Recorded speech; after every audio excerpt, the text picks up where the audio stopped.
Hello Guardians, it is Ebontis here. We are in the Dreaming City week of November 26th, 2 weeks from Season of Dawn's launch. The stream will be next Wednesday, so stay tuned for that one. I'll be covering what we get from that one. But we are doing our Ascendant challenge here on the Dreaming City, and we are headed to the Bay of Drowned Wishes into the Agonarch Abyss. Now I'm doing this on my Titan to basically show you guys the fastest way possible. Titan and Hunter can do something very similar. Warlock, you got a little floofing to do to get down there. I've done that in a previous video, but we're going to go for the speed motion, and then I will come back through for the eggs, the lore bones, and stuff like that. So you're going to turn around, go into the Lost Sector. I'm going to clear that out and then show you guys the portal and jump in for the speedy run, and then we'll show you the eggs and the collectibles on a normal run. So here we go. Alright Guardians, so you've cleared out everything in the Lost Sector, including the boss. I just do this because if you are trying this for the first time for the time trial, there's likely to be a miss or two, so you just want a clean area to come back out to. But go ahead and pop your Tincture of Queen's Foil. Portal is going to be right up here, and I'm going to show you guys the fast way to go in. Basically, it's a quick turn. If you're a Titan, you're going to use your Ballistic Slam in the middle tree. If you're a Hunter, either of the trees where you can basically do that slam on the way down is going to work. So basically either Arc Super with the Arc Staff, basically you'll do about the same thing, slam. You kind of travel at a 45-degree angle when you slam, and then when you land, just try and kill everything as quick as possible. So this is the speed run. Let's get to it. So turn about 90 degrees to your left. Look down where you're going. Make sure you're about kind of lined up. Back it up for a second. Run, jump, just the normal jump. 1, 2, 3, 4, 5, 6, 7. Fire that melee.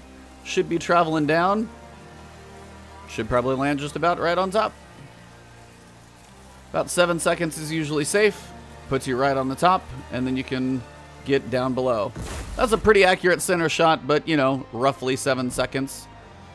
When you land, all you're looking for, when everything gets going, is just trying to get the wizards to spawn. Having your super is beneficial, so that is kind of a nicer thing about a Titan. But bring something super, bring, you know, a big rocket launcher, something like that. You're just looking for the wizards to spawn. Then I'm going to go super here, try and kill them both, and we are done.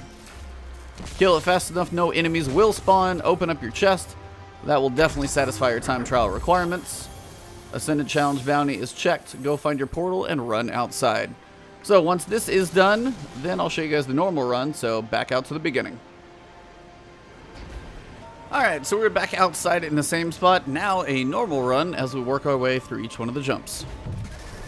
So when you come inside, you're going to want to stay on this top level early, because there's an egg actually on the other side of that giant rock. So follow along off to this right-hand side. And then this is little guiding light is going to be exactly that. It's going to be your guide on the way down. But before you jump down and follow it, look to the left edge over here. Your first egg should be tucked right up there. If you can't quite see it, get to the left edge. Should be able to see it along this crevice edge, but somewhere about midway up. Should be pretty easy to spot. Those white eggs are pretty bright when they're actually visible. So jump down, follow the little glowing light to each one of these geodes. No worry about platforms disappearing or anything. Pretty straightforward run here. Just got to make your jumps. Some are rotating. When you see this one here, getting pretty close, there's one out there that does seem to be pretty static. So that is actually going to be Toland if he's still sitting out there. The one that kind of hops around a lot, they look very similar. This one doesn't seem to move as I change platforms. This one will move. So this is going to be Toland. If you need him for one of the daily bounties, that's where he's going to be. Typically does tend to be around this section though, this first kind of architecture area with it sideways. This is where you'll find Toland. So Toland is up here. Not always, but where you find this tree, he should say something to me. Really, buddy? Hi. Nope, maybe. Okay, that should be Toland, even though apparently he's quiet today.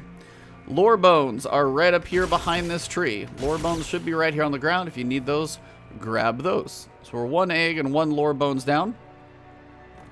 When you come to this edge, just be careful you don't trip a little too far. Fall onto the floating donut platform.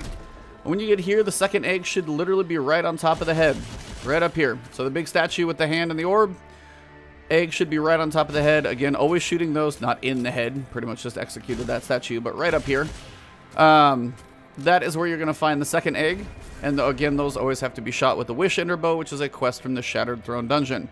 And as you slide down this platform, make sure you do not actually go too fast. Try and actually slow your fall a little bit.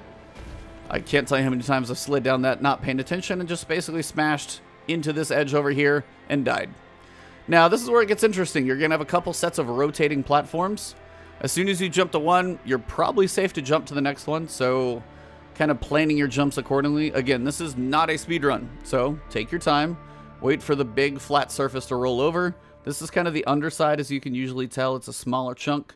The big flat one should be coming, so give it a bit. Once it goes, the second one usually should be on a similar rotation, somewhat delayed, but hang on one for a little bit, you should get to the next one. So it's coming. Big flat side is just could not have been farther away when I got here, so we have the longest wait possible. As it flattens out, we're going to go 2 jumps and get to another static platform and kind of do this twice. So, big flat surface to land on. Gives you a little bit of time to look and think. So check for your next one out here. Same thing. As I said, they're on a similar rotation, so you're not going to wait very long, because this one's going to have a pretty good surface to land on as well. Make sure you check where you're going before you jump. And this one should be pretty static. Not moving, waiting for you here. Similar thing here, but they are going the other direction. Now, these I won't wait as long just because you can usually make this work however you manage it. I've even landed on this little crevice here. If you want to wait and be patient, feel free to look for a bigger surface. Just not my first rodeo, so landing on that crevice. These don't seem to be synced up quite as well, so you might have to go a little bit crazier with that one. And if you do land and it's at like an angle, your best way to try and survive is like run up it. Try and get that little moment where you catch it. Try and get your jump to reset, even if you do. If you jump off to a side and don't double jump and then figure out where you're going. I've caught them before, but it's not the easiest thing. One normal jump and float over here to the donut, the final one. But before you go down, egg number 3 is sitting right here on the top. So if you did the speed run method, you'll see it on the top. If you didn't land up there and you landed on the lower floor, this is how you get to it. Egg number 3 is right up there. Shoot it from up here, or I don't think you can make the jump, but if you land up there from the crazy fast method, you can use that too. But shoot it from here, we'll go on down, and then we'll finish it up. Same thing, bring a heavy weapon with you, bring a super. These are usually beneficial. Shouldn't have used any of these if you're working from the top to the bottom in the normal method. And you're looking to just basically kind of tick off one of these orbs, and you're looking to hear all the spawning happen somewhere or another. There it is. Look for the portals that'll be happening. Looks like we've got our wizards over here. Nope, they're over here. And if you can get the wizards to actually break shields, and then some big super, probably finish them out. Thunder Crash is pretty powerful. Nova Bomb works really well because it's void on top of that. So any big major super works. If you break shields with something void, golden gun them both, they'll probably die too. So really not too terrible, but that is the eggs, the Lore Bones, the time trial, and the Agonarch Abyss. So this is your Ascendant challenge for the week of, again, November 26th. We are in the Bay of Drowned Wishes, Lost Sector, Agonarch Abyss. We are done. Have a good week, guys. If you haven't subscribed to the channel, please do so. You can find me on Twitch and Twitter. It's Ebontis everywhere you look. If you find the cheetah, it's likely me. So have a good one. I'll see you soon. Enjoy your week. Get some Iron Banner in. Get those Pinnacle bounties. PvP is probably a good time for that. See you soon.